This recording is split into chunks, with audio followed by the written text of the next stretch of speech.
To choose means to have agency in selecting between options that you genuinely desire. Under capitalism, we have an illusion of choice through false competition, the media, and consumerism.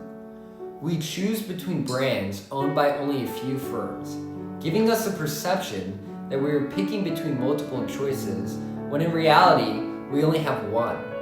Companies like these function as parent companies to many other smaller companies and are called conglomerates. Capitalism tends to move from many firms competing into only a few conglomerates, often way too powerful for new businesses to compete with. Capitalism is a system where individuals own land and businesses that are used to produce goods or services, sold to make a profit. One leading advocate for unregulated capitalism was Milton Friedman, who argued, quote, that it was not the job of a corporation to worry about air and water and soil and workers and customers. It was the job of a corporation to make money, end quote. It is this system that incentivizes conglomerates to advertise to and target minority and working class groups to both profit from their labor and consumption.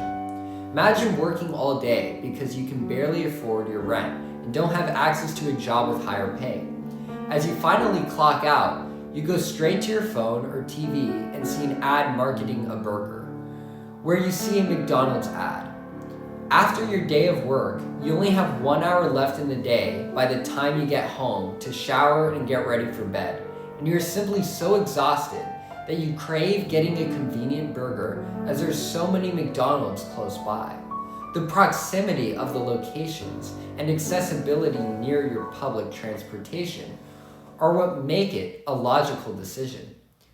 Businesses like McDonald's both market to and locate their stores in areas with less socioeconomic opportunity to maximize profit. It was found that, quote, aggressive advertising by the fast food industry could be creating demand in neighborhoods with a higher concentration of Black residents. Racial composition, percentage Black, is an independent risk factor for fast food access, end quote. Now imagine a Whole Foods with healthier produce and packaged food. Where would they want to locate? They sell their food at much higher prices, making it nonsensical to market to low-income groups. Instead, they target wealthier areas where individuals have disposable time and resources as a product of having a much thicker wallet. So, how can low-income individuals have a chance in the system when time, resources, food, and transportation are scarce?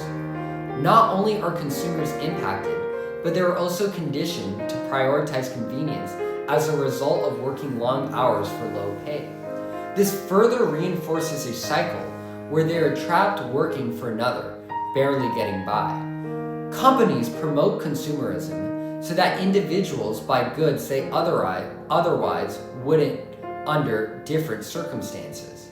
Companies also support the illusion of choice by creating a controlled and limited set of options.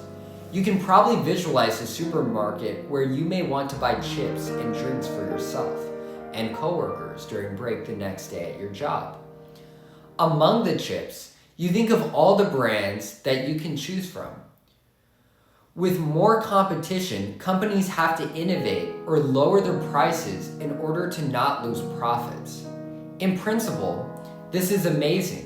Yet as you look between the Cheetos, Doritos, Lay's, Funyuns, and Tostitos, simply flipping to the backside of all the chip bags reads PepsiCo. All of these brands were owned by one conglomerate, which means regardless of your choice, it is all the same. You are supporting the same entity no matter what you choose. If we are, quote, under an illusion of competition, in which they believe all brands to be independent competitors, then capture is more likely because consumers do not direct their searches to independent firms. As a result, breaking the illusion of competition by advertising brand ownership may lower prices, end quote.